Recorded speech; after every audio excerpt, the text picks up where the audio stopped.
Hi, எல்லாம் எப்படி இருக்கீங்க? எடுத்தோன்னே என்ன மலைய மாதிரி இருக்கு குன்று காமிக்கிறேன்னு பார்க்குறீங்களா? இந்த குன்றில் பார்த்தீங்கன்னா அங்கே தூரத்தில் மேலே ஏறி போனீங்கன்னா அங்கே இடத்துல ஒரு இடத்துல வந்து கற்றாழை நிறையா இருக்கும். இந்த நாறு கற்றாழை, அப்புறம் சோத்து கற்றாழை இடத்துல நிறையா இருக்கும். அதெல்லாம் அங்கே இப்போ போய் பார்க்க போகிறோம். வாங்க போய் பார்க்கலாம்.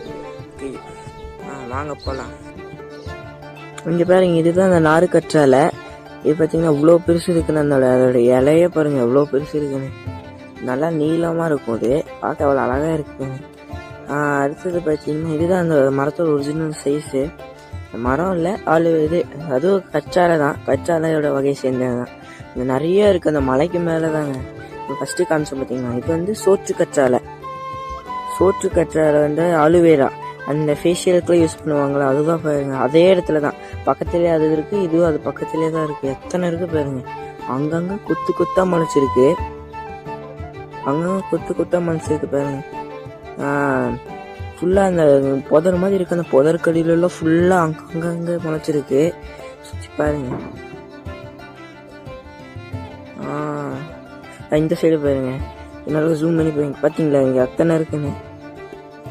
பார்த்தீங்களா எத்தனை கற்றாழை இருக்குன்னு பாருங்க. எனக்கே அப்படியே ஆச்சரியமாக இருந்துச்சு இதெல்லாம் பார்க்கறதுக்கு. இதான் ஃபர்ஸ்ட் டைம் பார்க்குறேன். பாருங்க, ஃபுல்லாக அந்த சோற்று கற்றாழை தான் நிறைய இருக்குது. அங்கங்கே அதுதான் முளைச்சிருக்கு.